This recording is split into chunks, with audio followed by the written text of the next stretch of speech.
Hey everyone, and welcome back to Red Dead Redemption 2. On this video, we're doing the Stranger mission, Arcadia for Amateurs 5. And we should be very close to it.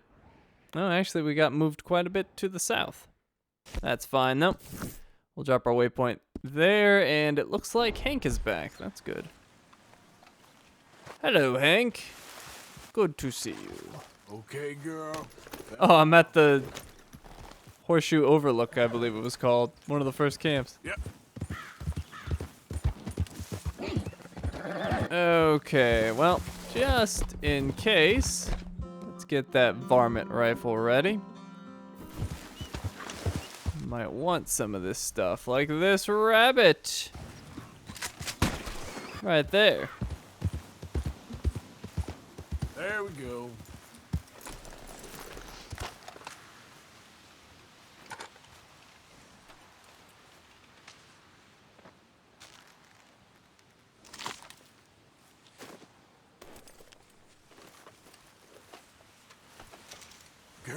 All right.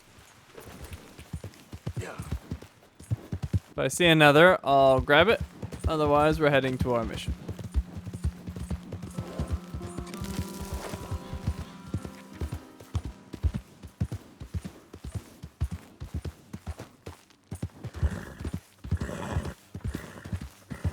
Easy, easy. Okay, here we are with the fantastic view.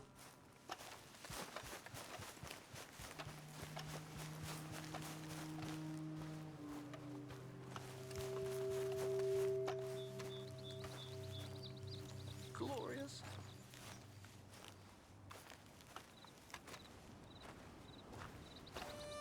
Mr. Mason, Oh, Mr. Morgan. you want to be careful up here. Land is real treacherous. Sure.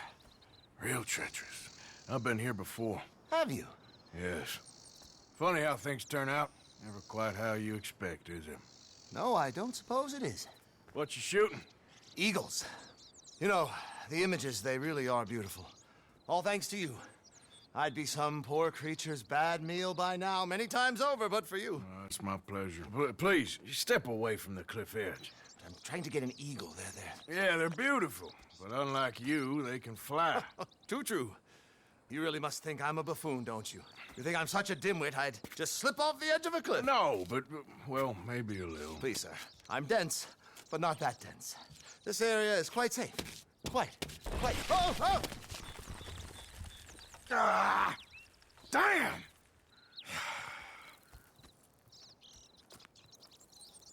You're right. I am that much of a buffoon. Give me a hand, please. Put me out of my misery. Come here. Oh, dear.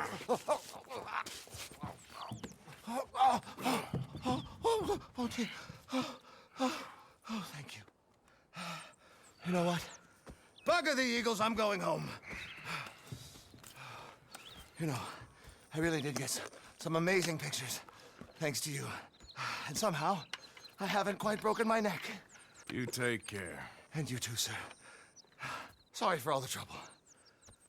Oh.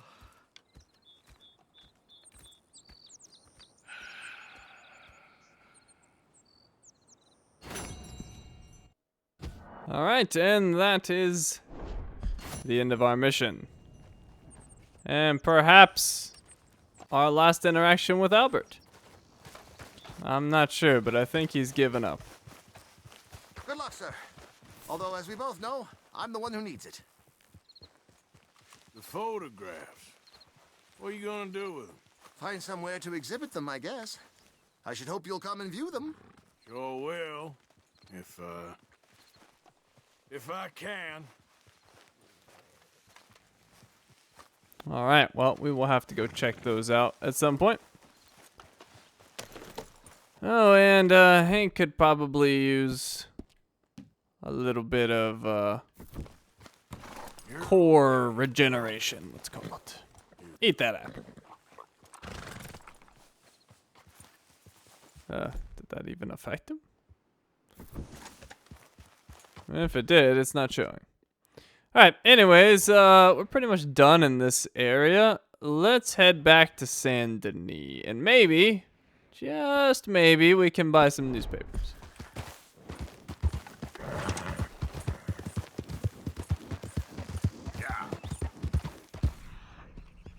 might even find some small critters. What is that? Is that a squirrel?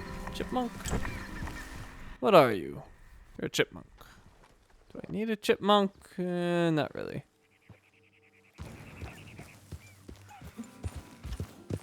Alright, whatever. Moving on.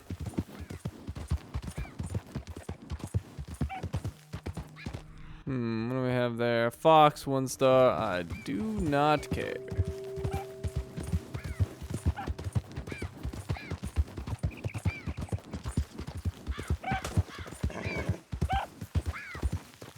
Easy, whoa.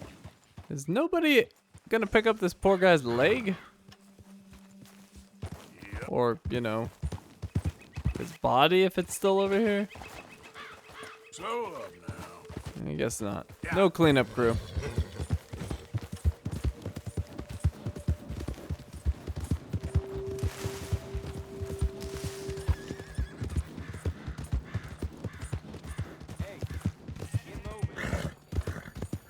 Alright, looks like for some reason we can't use the stagecoach. Sure beats the rain. Alright, yes we can. Alright, let's go to Saint Denis.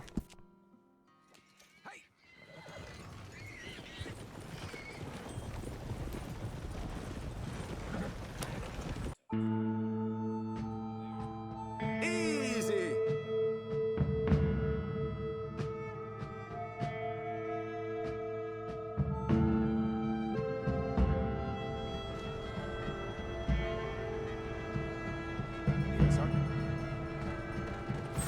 All right, this is you. Appreciate the ride. Okay, we are back. There's a newspaper I can get.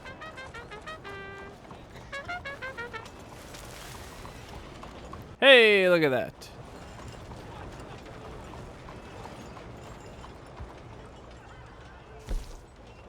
Alright, he's got 2 of them actually. So, Saint Denis Times, volume 48 and 49. Well, let's grab them. Let's find a good place to go and read.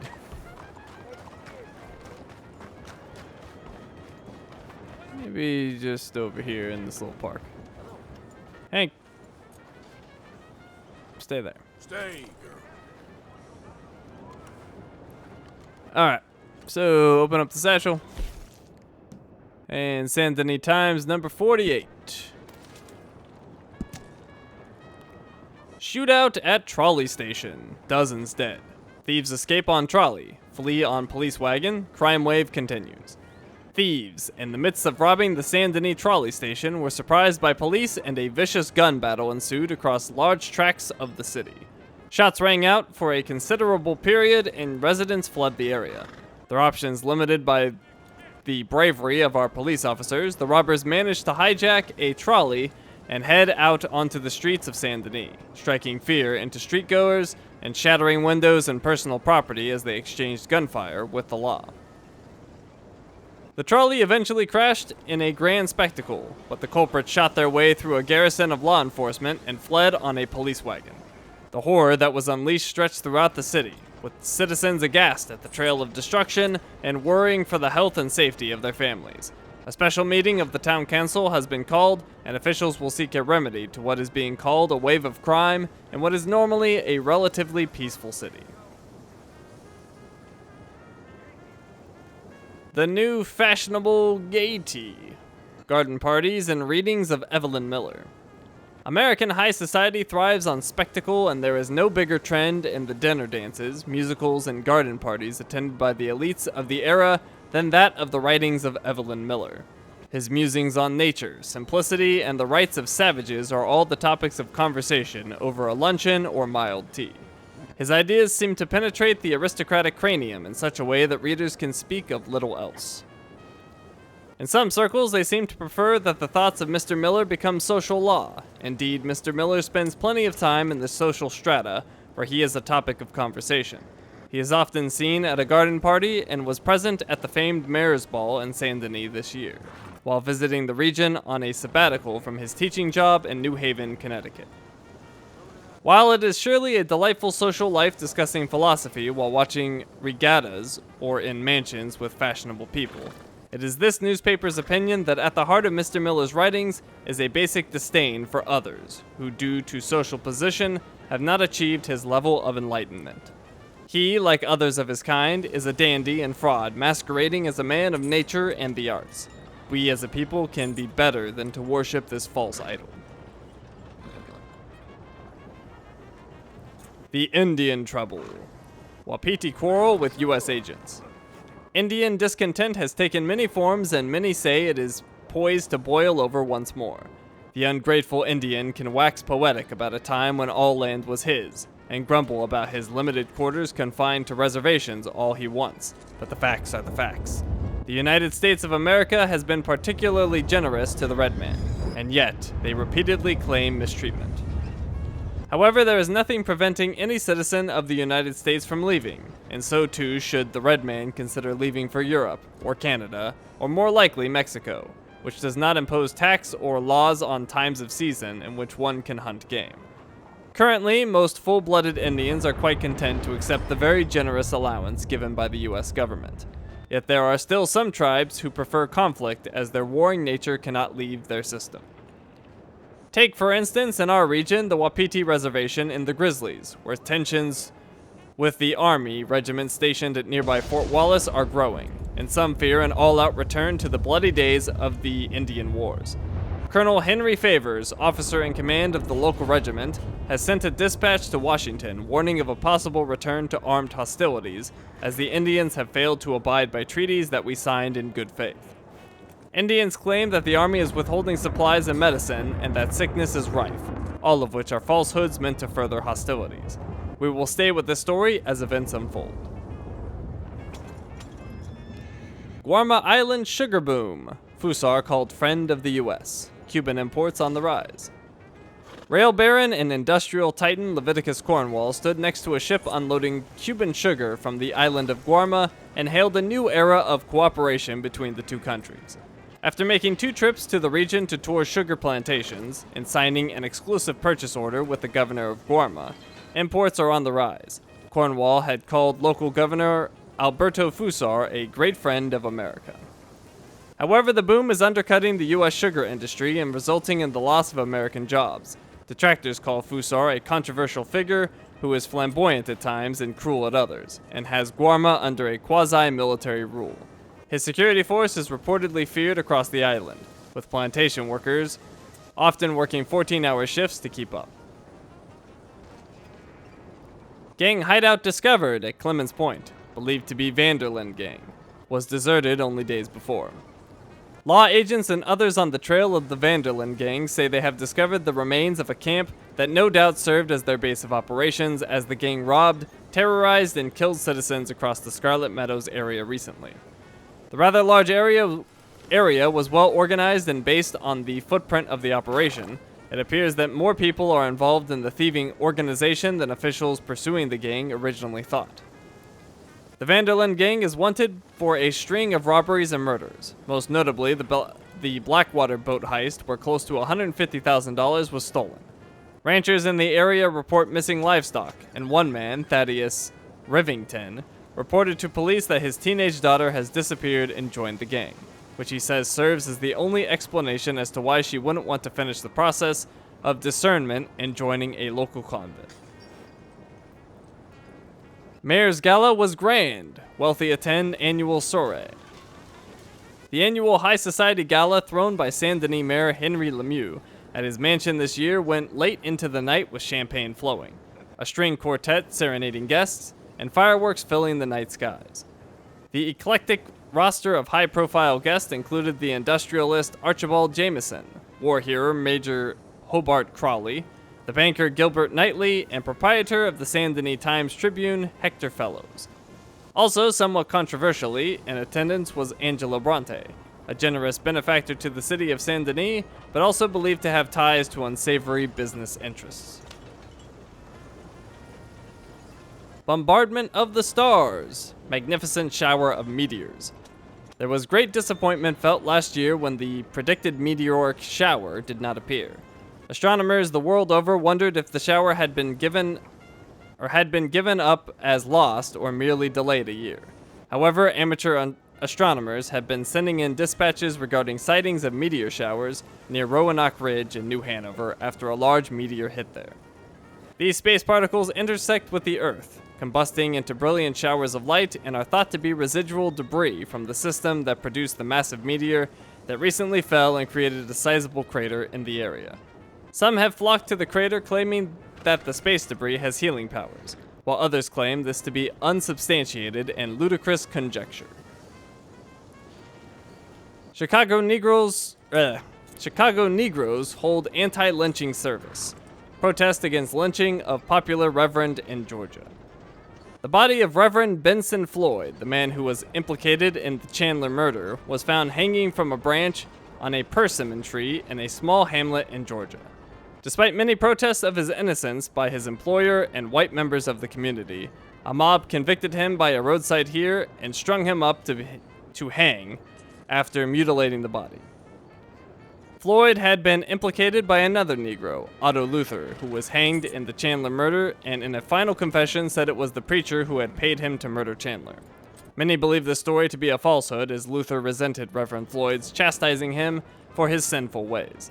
In response to the lynchings, many of the 30,000 colored residents of Chicago are arranging a series of protests to be held in churches. Community leaders have called for calm and civilized discussions. A world of amazement, Saint Denis entertainment shines. Stroll by the Theatre Relore, and it is hard to miss the gay spectacle that transpires inside. Indeed, you can hear it spilling out into the street. Master of Ceremonies Aldridge T. Abington has brought a divine spectacle to Saint Denis, and the nightly shows feature an epic brute of a woman named Hortensia, the magic and daring escapes of Benjamin Lazarus, a fire breather, a snake charmer, French dancers, musical acts, and more. Watch as unsuspecting members of the audience become part of the show. The lineup changes nightly and ticket prices are reasonable, as Abington is wont to remind you repeatedly. This is sophisticated entertainment at its finest, like they enjoy in London and Paris. Massive explosions. Robbery at Cornwall facility. Many dead or dying. A peaceful night was split in two as explosions rocked Cornwall kerosene and tar in the heartlands of New Hanover. In the ensuing chaos, a gang of criminals breached the perimeter and headed towards the office safe. According to the foreman, the robbers were not interested in stealing cash. Instead, they sought important business documents from the safe. They were discovered mid-heist and a spectacular gun battle ensued. Numerous guards were killed and others gravely wounded as the unscrupulous bandits fled. Local law enforcement do not have any leads or motives, but report to be forming organized posses and militias to comb the surrounding area. Explosions and chaos. Fiery coach robbery. Robbers used dynamite. All was quiet and the air still as an explosion ripped through a Bowles Overland coach traveling from Scarlet Meadows. In an unabashed robbery, the highwaymen dispensed with stopping the coach and ordered turnover of valuables. Instead, they planted dynamite on the road and as the coach rolled over it, ignited the explosives with a gunshot. In the resulting chaos, the thieves looted the coach and its valuables and quickly dispersed. A representative for the Bowles Overland Company said that it is the most daring and deadly of recent robbery attempts, with little to no concern for life and limb of the victims. The Art of Angling by Jeremy Gill, Largemouth Bass. My well-appointed study contains a plethora of mounted trophies, most notable among them countless magnificent examples of largemouth bass. These feisty creatures are like trained acrobats and make any keen angler's best friend and worst foe. They flash and fin and jump and leap towards the heavens, all the while the excited angler shouts with joy. Once a very rich woman, upon visiting my trophy room, became overwhelmed with the vapors, and matters got really rather indiscreet. But that is not a subject a gentleman ever discusses in the pages of a newspaper. Indigenous to open, flowing water, bass are finicky, preferring rain to sunshine, and crawfish to lures. Once they strike, fight with all you can and do not let go. Happy fighting. It'll be well worth it when you win a battle. Alright, so that is one of our newspapers we bought. What about this one? Saint Denis Times number 49. Saint Denis robbers still on the run. Money could be buried. Dead still unclaimed. Sheriff searching for Boodle. The funeral flowers have wilted, the widows long since forgotten, but none will forget the audacious robbery of the Lemoyne National Bank a few weeks back. It not only ended the lives of those shot defending justice, it ruined many lives as those who saved their money for months and years, only to have it taken by a murderous band of thieves. The Vanderlyn gang woke that bloody morning thinking they were to have an easy target of the bank, until they were surprised by Pinkerton agents who put up a good fight, killing 2 members of the gang. 19-year-old Lenny Summers and Hosea Matthews, believed to be approximately 55, were reportedly both killed, but the bodies were never found in the cleanup, which took a number of days. Mr. Matthews was a wanted man in at least 6 different states. A further gang member was arrested and awaits trial. The rest of the gang escaped and remain at large. Some think they may have fled the country. Leader of Guarma assassinated. Alberto Fusar dead. Beloved leader cut down. Great sorrow and scenes of rage in Guarma. The horrifying assassination of the governor of the island of Guarma has caused the most intense of excitement on many of the islands in the Spanish West Indies. Reports conflict as to the details of his demise, though early assumptions are that it was part of an attempted coup. Business leaders in the United States speak warmly of Mr. Fusar as a kind and effective leader who brought peace and prosperity to the region, supported workers' rights, and took a particular interest in the lot of women on the island. American businesses have done a great deal of trade with him in sugar and saw him as a progressive leader and humanitarian. It was initially believed that the murder was led by a revolt of the plantation workers who processed the sugar. However, reports have begun to reach the mainland that several white men were involved in the assassination, and some are blaming a band of socialist insurrectionists who are believed to have been causing discontent across the region. These were dismissed by some locals who say tensions have grown in recent years as working conditions deteriorated, as American importers insisted on lower prices for sugar. Stagecoach missing, road agents feared, due in Annesburg days ago. A stagecoach and 5 passengers are missing, and friends and families of those journeying on it are fearing the worst. Each day, Etta Buckley expected word that her daughter Meredith had arrived from Saint Denis. Yet when she asked at the stagecoach stop, no word had arrived. Multiple coaches came and departed after its scheduled terminus, and none had word of, nor had seen or heard anything about the missing vehicle. It seems as if the coach has simply vanished into thin air. It was carrying a man, 2 women, including Buckley's daughter, and a 5-year-old boy. If indeed her daughter is dead, it will be a terrible blow for Mrs. Buckley, who has sought treatment from the doctor for hysteria and is holding court in her parlor, under sedation from a pharmacist's tonic. Cornwall Army contract. Supplies to ship by rail. Exclusive deal will save costs. The Cornwall Railroad contract currently in negotiations is being hailed as a much-needed boost to both the military and rural communities. Once signed, citizens and soldiers in outposts far and wide can expect on-time supplies, and more importantly, payroll that shows up in a timely manner rather than a week or 2 late, which can hamstring families' abilities to purchase basic necessities. Supporters of the Cornwall plan hope there is no way for the government to back out of it. Many have long waited for a reliable means of transporting goods and money with the outside world. This is especially true in places where roads are unfavorable or road agents are lurking to rob the payroll for the soldiers and government men who serve so dutifully. Industrialist Leviticus Cornwall's involvement and expansion plans are certainly encouraging news. Annesburg mine accident. A habit at the mine. Workers call for higher pay. Owner says mine unprofitable. It appears from dispatches that workers at the coal mine in the town of Annesburg are asking for 20 cents on the ton over the cost of mining it. Workers say decent wages should be paid to the men who toil to mine the coal. Controversial mine owner Archibald Jameson has long argued that the mine is easily worked as there are immense stores of clear coal at very shallow depths. He says based on national market conditions, he and other mine owners in the country have made almost nothing in profit for 4 years, in spite of substantial outlays. A common gripe of the workers is that conditions at the Ansberg mine are exceedingly dangerous and that Jameson is a carpetbagger who moved to the area and has long been exploiting the land and people. Jameson has stated repeatedly that he is one of the largest, most generous employers in the area and that workers' organizations have always been responsible for their own safety measures.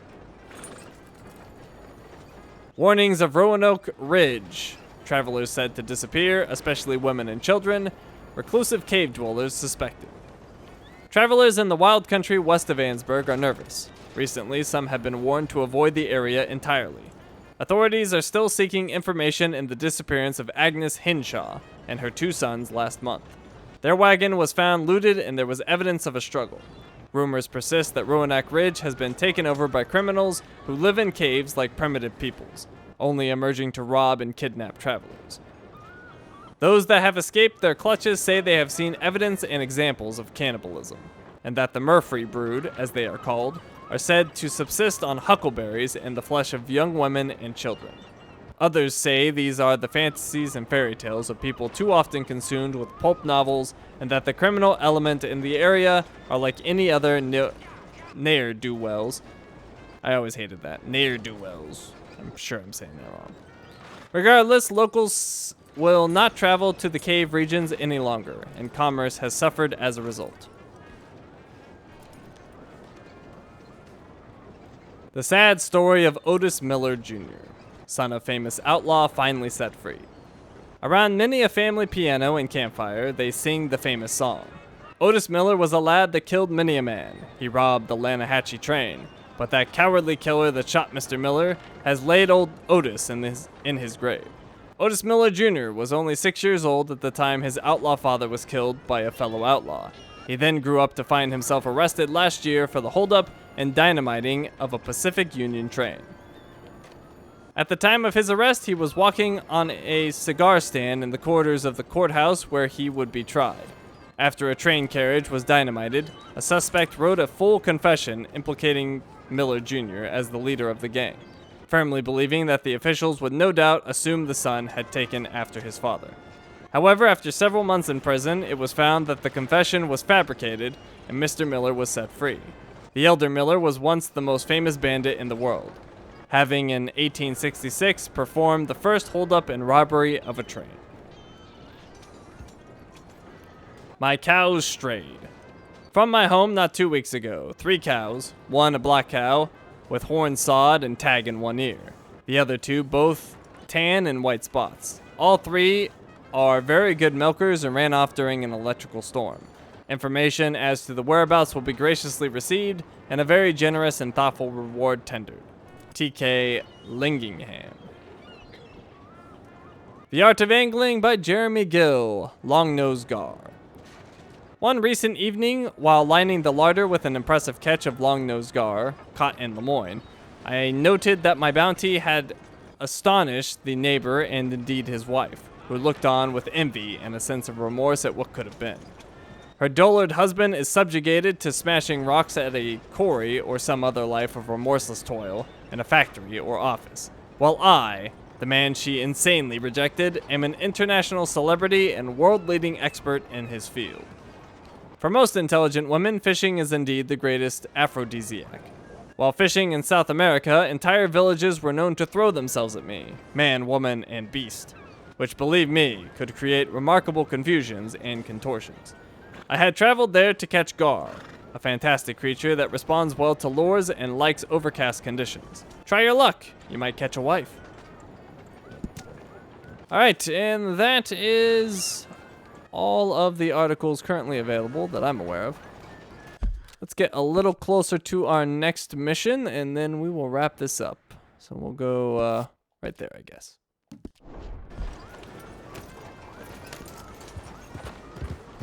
We can also check any recent entries into the journal.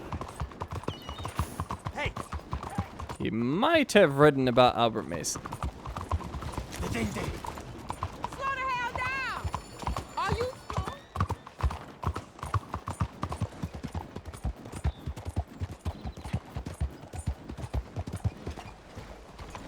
Well, Nick, you myself. Will you clear out? What's dogging you, huh? People are always mad at me. Just riding my horse. No big deal. Look out!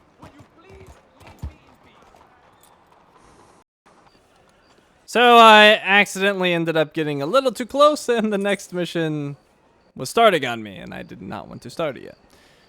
So, anyways, I'm now just outside of where the mission should start. Let's take a look at the journal before we wrap things up here. Let's see. Oh, wait, I forgot. Journal this way. Alright, so anything new? Let's see. Rest in peace, Hosea and Lenny.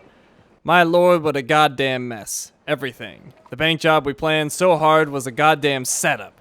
Hosea got himself killed, Lenny got shot in the head. Marston got himself arrested and is awaiting trial. We fled, leapt on a ship, sailed into a storm, the ship sank. Whole thing like a dream, like a fool's nightmare. I survived that and being lost at sea. And got washed ashore on an island called Guarma. Whatever Tahiti is like, I hope it ain't nothing like Guarma. Some nasty bastard named Fusar had the people by the throat, and we ended up in a fight with a goddamn army. Javier nearly died. I nearly got killed. Met some real decent folk. Brave folk living in a land of hell. We got a boat out of there, just about, after some real nasty fighting. Don't think I met many folk deserved killing more than that piece of shit Fusar. Upon returning, found the folk again, at least them as ain't dead. But within a few hours, the Pinkertons had found all of us. Old Agent Milton wants us all dead, and yet somehow we survived and are now planning another escape. Not sure what happens next. Whole thing has been hard on all of us, most of all on Dutch, who seems half crazed by all we gone through.